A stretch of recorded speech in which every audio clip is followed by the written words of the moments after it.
Welcome to Washington Talk. I'm Eun Jung-cho. Russian President Vladimir Putin visited North Korea and signed a mutual defense pact.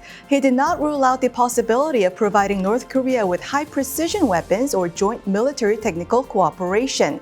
Today, we look at the implications of Putin's visit to Pyongyang with former senior U.S. government officials.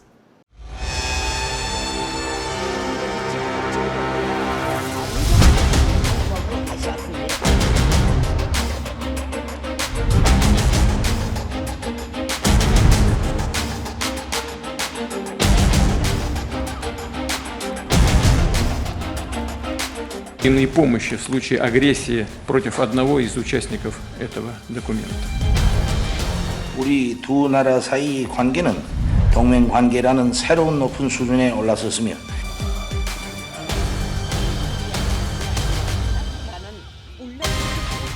that political and diplomatic means as the only way to resolve issues on the Korean Peninsula.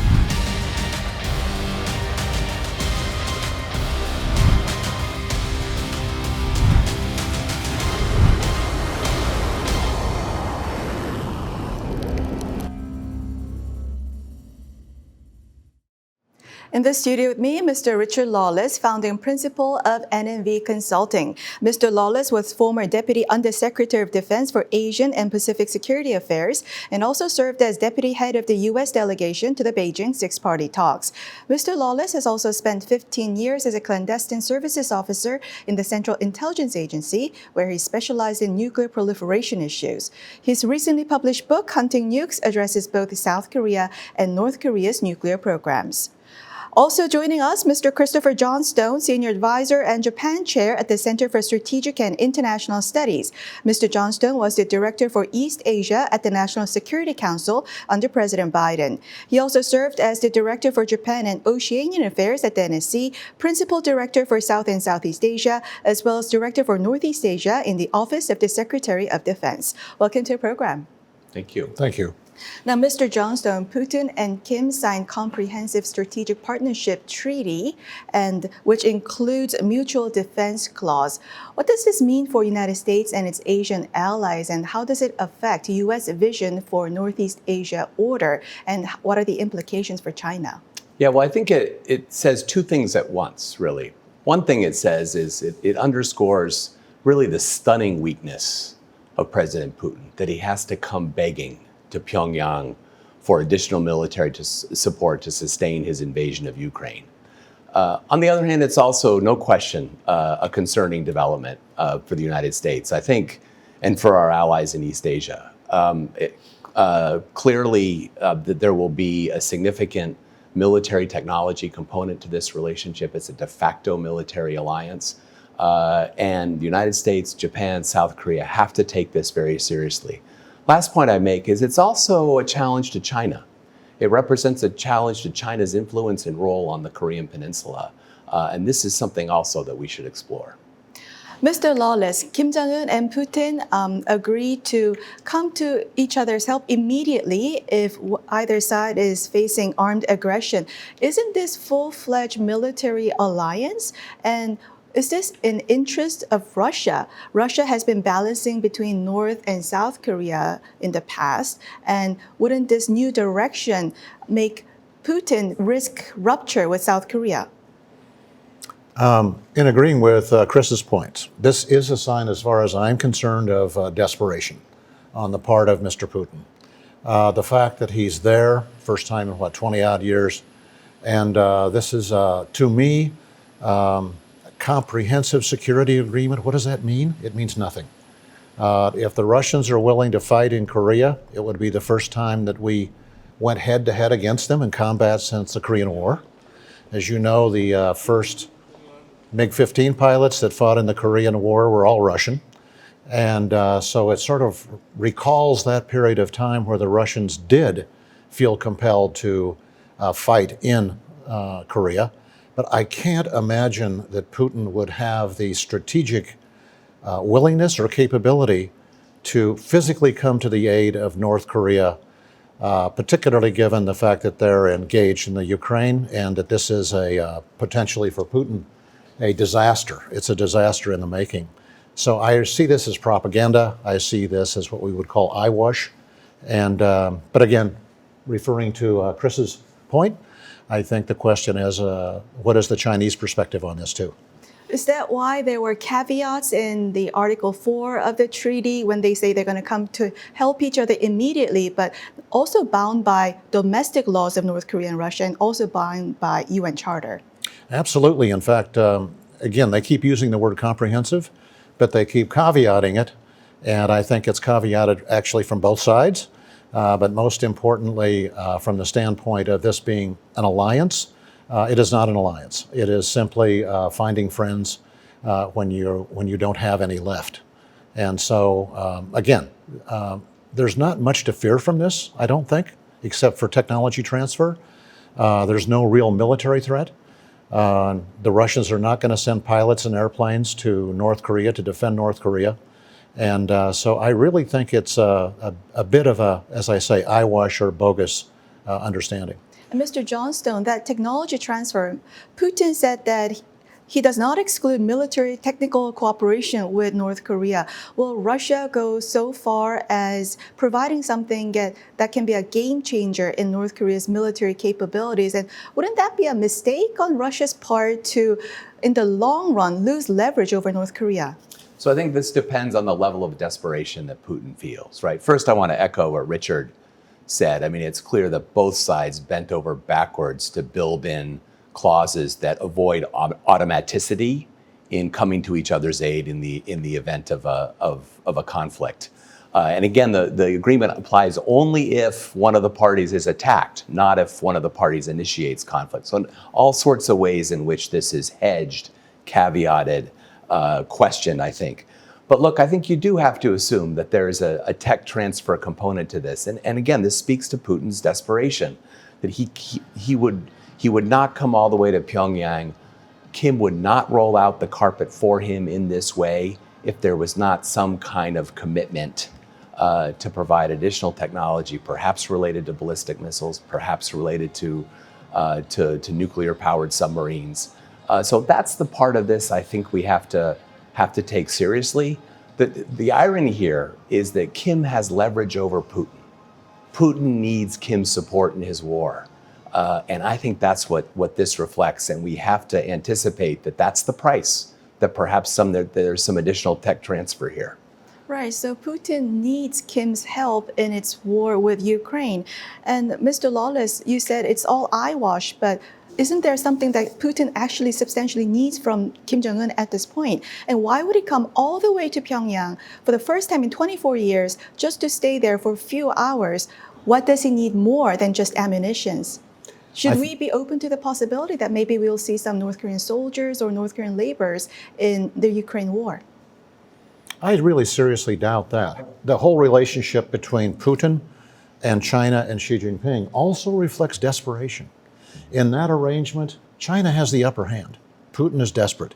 Again, we have Putin reaching out to grab whatever he can, whether it's Iran for drones, or whether it's North Korea for artillery shells, or whether China for its technology. He is desperate to solve his problem. So I think he came to Pyongyang with a purpose. He had to shore up that relationship, lock it in nice and tight, because the next phase of the war in the Ukraine is going to depend on support from China and support from North Korea and Iran. So we have to step back and look at this whole dynamic, I think, from that perspective. Like Richard, I tend to be skeptical that we'll see North Korean troops in Ukraine or vice versa. That seems like a high hurdle.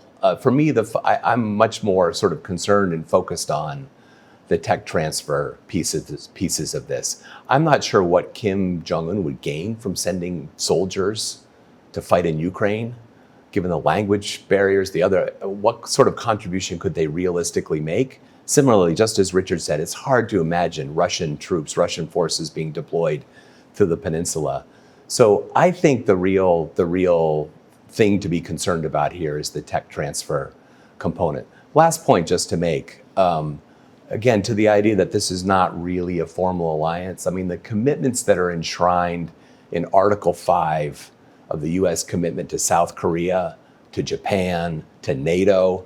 These are much clearer and unambiguous commitments, and that those are what represent real alliances, those kind of things, not what we see here. Putin was threatening South Korea because South Korea's national security advisor said that South Korea will consider sending lethal weapons to Ukraine again. Mr. Johnstone, so Putin is a direct threat to South Korea and Japan with this potential military technology transfer and also providing security aid, security guarantee to North Korea. What should be the response of Japan and South Korea? Yeah, well, first, I would strongly endorse South Korean military support to Ukraine. I thought that from the beginning. I think the same would be true of Japan. Some more restrictions there, given laws and so on. But it is absolutely in the interest of South Korea and Japan that Putin be defeated in Ukraine. And it should be that lens that guides policy, in my view. So in terms of cooperation in the region, I mean, this is all the more rationale for deepening the trilateral partnership, the US, Japan, and South Korea, but also the Japan-South Korea bilateral relationship. I thought one of the most significant things that came out of the Shangri-La dialogue in Singapore in early June was the bilateral defense agreement that Japan and South Korea reached to resolve their disputes in the past and to focus on normalizing and building a bilateral defense relationship. That is extremely important and sends a pretty powerful message. But the other point here is that Kim and Putin are enabling a new Japan. And they should acknowledge that. I mean, we will now see Japan reinforced in its commitment to invest in long-range precision strike, whole suite of capabilities they're investing in, ground-launched, air-launched, surface-launched, submarine-launched, cruise missiles. This will reinforce the sense that Japan needs to be more prepared to defend itself. And that's the region that's resulting from this sort of cooperation. It's also something Beijing should be aware of as well. Mr. Lawless, many Korea watchers and media express concerns over North Korea and Russia's cooperation, but could recent developments be a sign that there are some internal vulnerabilities and instability on the part of Kim Jong-un and Putin, raising concerns maybe exactly what these two men were going after? Actually, I think it's been a bad year for the Kim regime. It's been a bad year for the Putin regime. And if I'm sitting in Pyongyang, I'm looking at this growing relationship between the Republic of Korea and Japan with the United States sitting on the side. And it's not a good sign. It means that we're integrating ourselves, that there's much more of an acknowledgement in Japan, very pleased with Japan, and an acknowledgement by the Republic of Korea that these two countries are mutually dependent on one another for deterring China and for defeating North Korea. What the North Koreans understand and know in their heart and in their gut their stomach, is that Japan was probably one of the main reasons they were defeated and destroyed in the Korean War. And we're coming back to that reality of that what North Korea is facing now is a much more unified adversarial situation with Japan and Korea together. And Mr. Johnstone, taking into account the Russia-North Korea alignment, should there be adjustments to the current U.S., South Korea, Japan military cooperation? Should the three countries further promote trilateral exercises like a Freedom Edge that's planned for summer?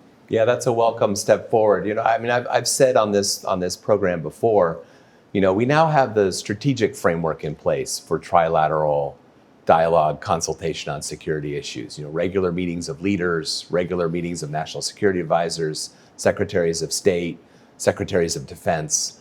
That level of dialogue is now institutionalized. I think the next step is to take it to the operational level, to look at real ways of connecting the US-ROC and the US-Japan alliance through embedded liaison officers at each other's commands, observers at each other's bilateral exercises, standing up a trilateral contingency planning process. I think President Yoon deserves incredible and the primary credit for getting this progress started over the last year and a half. And as a result of that, we've now put in place a good institutionalized framework for dialogue.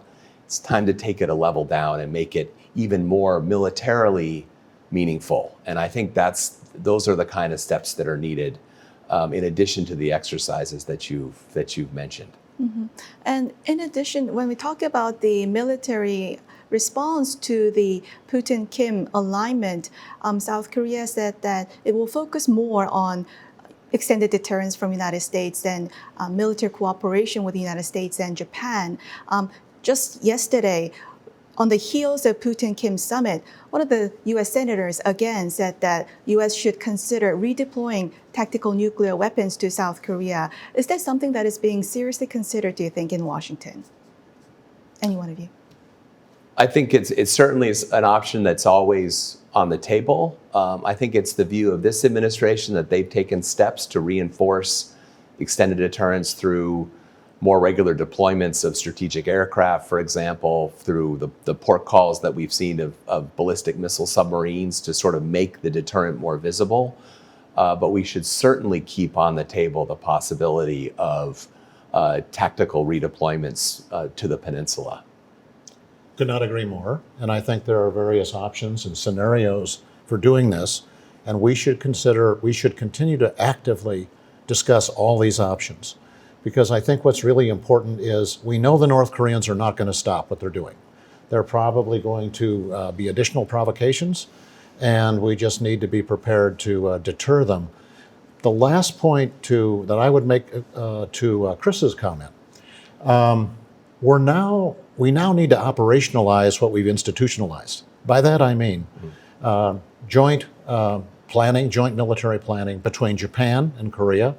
They're operating the same weapon systems that are interoperable, whether it's F-35s or whether it's an Aegis radar system. All these things could be much more deeply integrated and therefore provide a much stronger deterrence against North Korea. So in South Korea, there's a lot of discussion about what would be the implications of U.S. presidential elections to South Korea's security. And for United States, South Korea and other Asian allies play a role in checking against a Chinese threat. But for South Korea and what comes possibly after U.S. presidential election, shouldn't South Korea also have the option ready in the case that maybe U.S. forces may be pulled out from the Korean Peninsula? And one of the options could be getting their own nuclear weapons. Ouch. It's ouch. Always an option. Yeah. And an option has a lot of pros and cons to it. It's something that's going to continue to be discussed. And I see today, even in South Korea, it's being revisited. And you're absolutely correct. There is a lot of angst or a lot of concern about our presidential election, unavoidably. And I think probably what we would have to revisit, first of all, before the Republic of Korea makes a conscious decision to deploy nuclear weapons or to develop and deploy them, is some sort of an arrangement whereby we would bring back a tactical nuclear capability to the Republic of Korea, put it on the ground in Korea. That would probably be an incredibly strong signal to North Korea and to China. Yeah, I agree with Richard. I still believe that a nuclear weapons program in South Korea is not in South Korea's interest. The reputational costs of pulling out of the NPT, building your own arsenal, the costs of that would be high.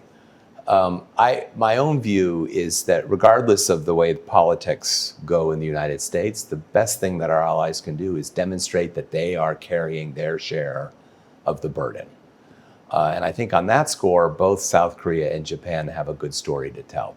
South Korea spends something like 2.4% of GDP on defense, investing in a whole range of advanced capabilities, naval, air, ground, of course. And so that's a good story to tell. And similarly on the Japanese side, now on a trajectory to 2% of GDP.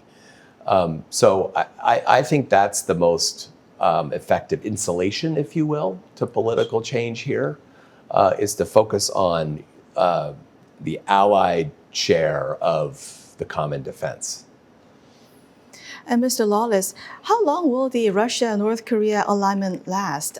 Some even dismiss the latest treaty as just political rhetoric. Doesn't Russia just need North Korean weapons for now? Or would Russia view US, South Korea, Japan alignment as some kind of an Asian NATO and would like to seek long-term cooperation with North Korea as its strategy?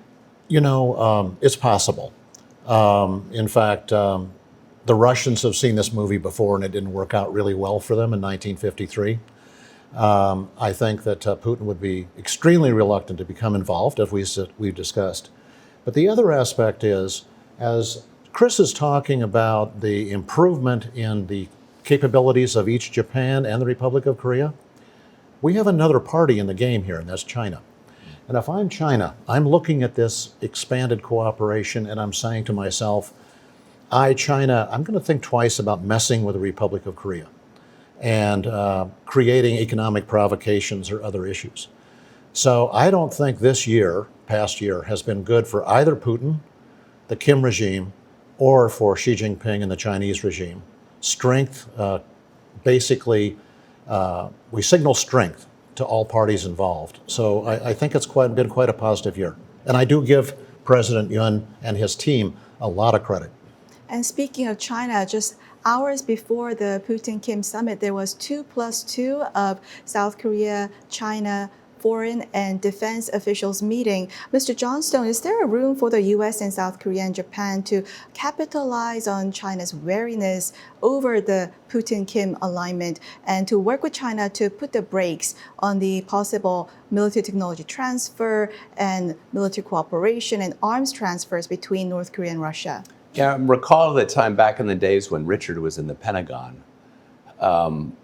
China became concerned about the consequences of North Korean behavior for U.S. force posture and action in Northeast Asia. And it was concerned about how the United States and its allies would respond to North Korean provocations that led China to rein in North Korea, at least to some degree. And I think that may be the dynamic that we are entering into now, right? It's a reminder that China's and Russia's interests are not the same. I think Russia is in the business of trying to upend the international order. I don't think that's where Xi Jinping sees China's interests. And it's quite clear that this condominium between North Korea and Russia is enabling and accelerating a kind of region in the form of US, Japan, ROC cooperation that is not in China's interest. And so that's, I think, a point that we collectively should seek to exploit, this difference between how China and Russia view the regional security environment. It's perhaps an opportunity to get Beijing more serious about restraining North Korea in a way that recently it hasn't been willing to do. Yeah. May I make a comment also? Just endorsing Chris's statement. People in the Republic of Korea and Japan are watching the US elections. People in the United States are watching Korean domestic politics. And even though President Yoon has quite a term to serve yet, we've just had National Assembly elections. And in those National Assembly elections, the opposition has come on very strongly. And I see there's a tendency among some of the opposition National Assemblymen to blame or to cast negative views of President Yoon's actions that we're talking about here, strengthening, if you will, the alliance. And I think that's a big mistake. Now, there are some people within the opposition party, former diplomat Wee Sung-lak, for example, and others who are very pragmatic, understand the North Koreans, understand the Chinese, but there is a tendency to disparage unnecessarily President Yoon. And this is a big mistake because we have to show strength. Well, that's all the time we have for this week. Mr. Johnstone, Mr. Lawless, thank you very much for joining us. Thank you very much. And thank you for watching. We'll be back here next week with U.S. experts to discuss the two Koreas and the region right here from Washington.